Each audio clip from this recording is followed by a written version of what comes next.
तबारक व तआला के नाम से शुरू, जो बड़ा मेहरबान और नहायत रहम करने वाला है। नाज़रीन मोहतरम, हम ये अक्सर सुनते रहते हैं और ये फितनों का दौर है, लेकिन क्या आप जानते हैं कि फितना किसे कहते हैं? और फितनों के इस दौर के अंदर रसूलुल्लाह सल्लल्लाहु तआला अलैहि वसल्लम ने हमें क्या तालीमात इरशाद फरमाई थी कि इन फितनों से हम किस तरह से बच सकते हैं। प्यार दोस्तों, आज की इस मुनफरिद वीडियो के अंदर हम इसी हवाले से मालूमात अहादीस की रोशनी में आपके साथ शेयर करेंगे।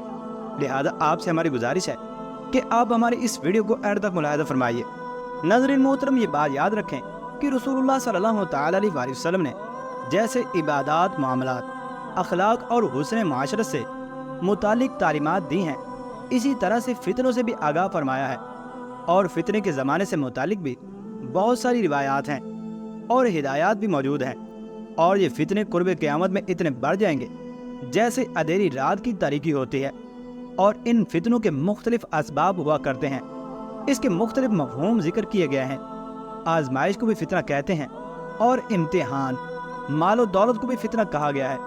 गुमराह करना और गुमराह होना, इस पर भी फितने का इतलाक होता है। किसी चीज़ को पसंद करना और इस पर फरेफ्ता हो जाना, ये भी फितना है। और लोगों की राय में, नज़रियात में इख्तिलाफ, ये भी एक फितना है।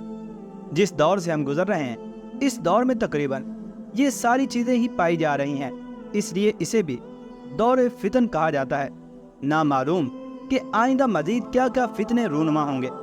हमारी जिम्मेदारी बनती है कि हम ऐसे मौके पर रसूलुल्लाह सल्लल्लाहु तआला अलैहि वसल्लम की तालीमात को अपनाने वाले बने और आप सल्लल्लाहु तआला अलैहि वसल्लम की हिदायत और तालीमात के मुताबिक अपनी इस्लाह की कोशिश करें और ये हिदायत दूसरों तक पहुंचाने की कोशिश करें जो कि इल्मी तौर पर इन फितनों का शिकार हैं।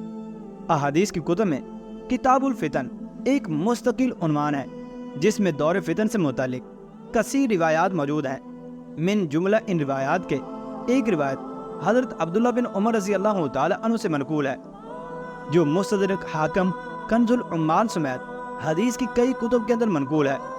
चुनांचे इसमें रिवायत है कि हज़रत अब्दुल्लाह बिन उमर रज़ी अल्लाह तआला अन्हु फरमाते हैं कि हम रसूलुल्लाह सल्लल्लाहु तआला अलैहि वसल्लम के पास बैठे हुए थे कि आप सल्लल्लाहु तआला अलैहि वसल्लम ने फितनों का जिक्र फरमाया या फितनों का जिक्र इस मजलिस के अंदर छिड़ गया।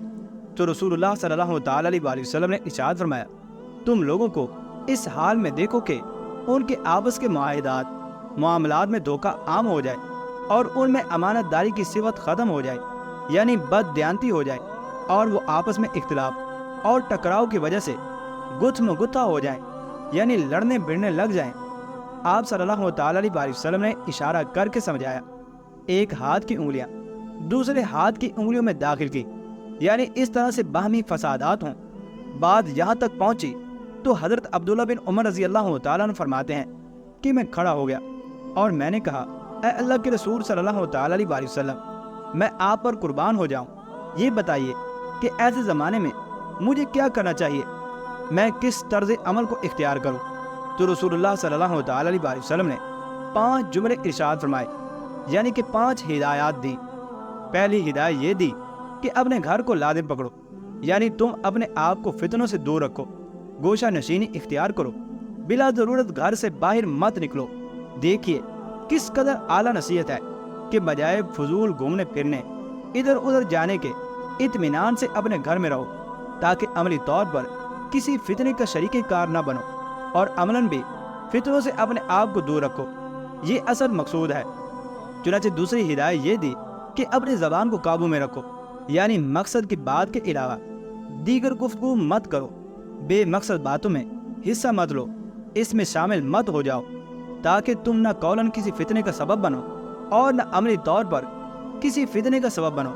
मुल्ला अली कारी रहमतुल्लाह तआला अलैह ने इस हदीस की शरह में लिखा है कि लोगों के अहवाल और हालात से मुतालिक गुफ्तगू ही मत करो, गुफ्तगू में शामिल ही ना हो जाओ, वरना वो तुम्हें तकलीफ पहुँचाएंगे। इस नसीहत पर भी गौर करें और फिर आज के अहवाल देखें। ऐसे फितने का ज़माना है कि हालात हाज़िरा पर गुफ्तगू भी जानलेवा साबित हो जाती है। बसा औकात लोगों के अहवाल से मुतालिक गुफ्तगू खुद इंसान के दीन और ईमान के लिए ख़तरनाक साबित हो जाती है। इस फजूल गुफ्तगू की वजह से लड़ाइयाँ और झगड़े पैदा हो जाते हैं, घरों में इफ्तिराक اور انتشار کا ماحول بن جاتا ہے، ناراضگیاں عام ہو جاتی ہیں اور لوگوں کے درمیان بات چیت کرتے کرتے جھگڑے کھڑے ہو جاتے ہیں۔ اس لیے فرمایا کہ ان موضوعات پر گفتگو ہی مت کرو۔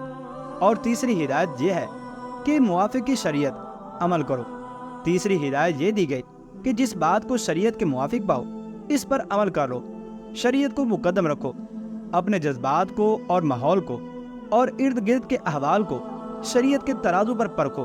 اگر شریعت کے موافق ہو تو عمل کر لو، ورنہ چھوڑ دو۔ گویا شریعت کے احکامات اور اصول ہی ایک مسلمان کے لیے ترازو اور معیار ہونے چاہیے، باقی سب چیزوں کو ایک جانب رکھ کر شریعت کی پیروی اختیار کرو۔ اور چوتھی ہدایت یہ دی کہ خلاف شریعت امور سے اجتناب کرو۔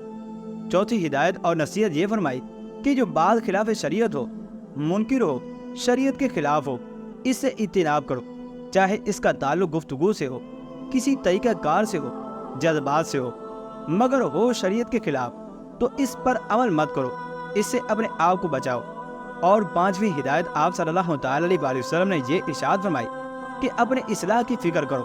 پانچویں اور آخری ہدایت یہ دی کہ اپنے اصلاح کی فکر کرو، عام لوگوں کے معاملات کو چھوڑو، اپنے آپ کو بچاؤ اور ہلاک ہونے والوں کے ساتھ اپنے آپ کو ہلاک مت کرو۔ یعنی تمہیں معلوم ہو کہ تمہاری باتوں سے انہیں کوئی فائدہ نہ ہوگا، تمہاری نصیحت پر وہ عمل نہیں کریں گے، تو اب اپنے بچاؤ کی فکر کرو اور ان کے ساتھ مل کر ہلاکت میں مت پڑو۔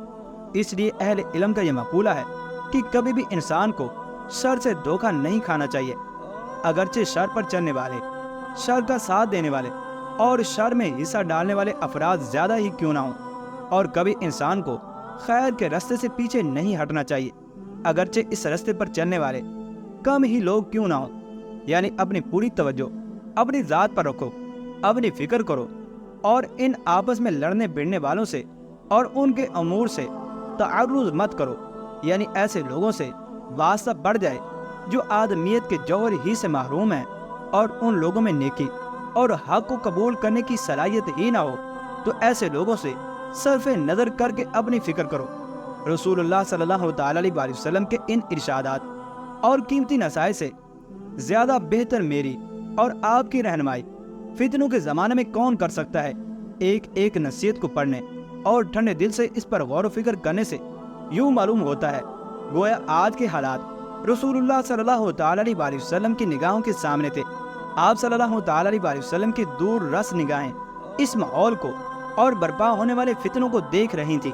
آپ صلی اللہ تعالی علیہ وسلم اپنی امت کو ایسے دور سے متعلق سنہری نصائح فرما رہے ہیں کہ کیسے امت کے افراد اپنے دین کو، ایمان کو اور جان کو فتنوں کے زمانے میں محفوظ کر سکیں۔ اس لیے ہم سب کی ذمہ داری ہے کہ فتنوں کے دور میں ان نصیحتوں کو اپنے پلو سے باندھ لیں، اپنے دامن سے باندھ لیں اور ان پر خود بھی عمل کرنے والے بنیں، اور اپنے مسلمان بھائیوں کو بھی ان نصیحتوں کی تلقین اور انہیں سمجھانے والے بنیں۔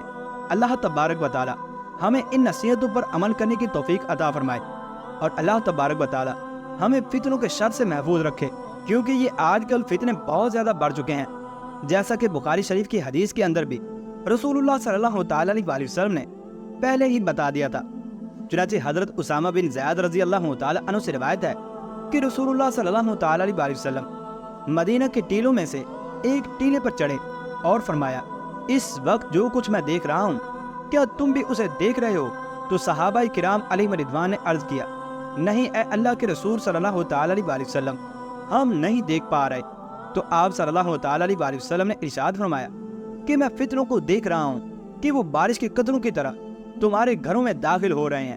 پیارے دوستو، اگر اس حدیث مبارکہ پر ہم غور کریں تو آج نیٹ اور موبائل فون اور سوشل میڈیا کے ذریعے یقیناً آج وہ فتنے ہمارے گھروں کے اندر صبح و شام برسات کے قطروں کی طرح کثرت کے ساتھ نازل ہو رہے ہیں۔ اللہ تبارک و تعالی ہماری اور ہمارے گھر والوں کی اور ہمارے بچوں کی ان تمام فتنوں سے حفاظت فرمائے، اور اللہ تبارک و تعالی ہم سب کا خاتمہ بالخیر فرمائے، آمین یا رب العالمین۔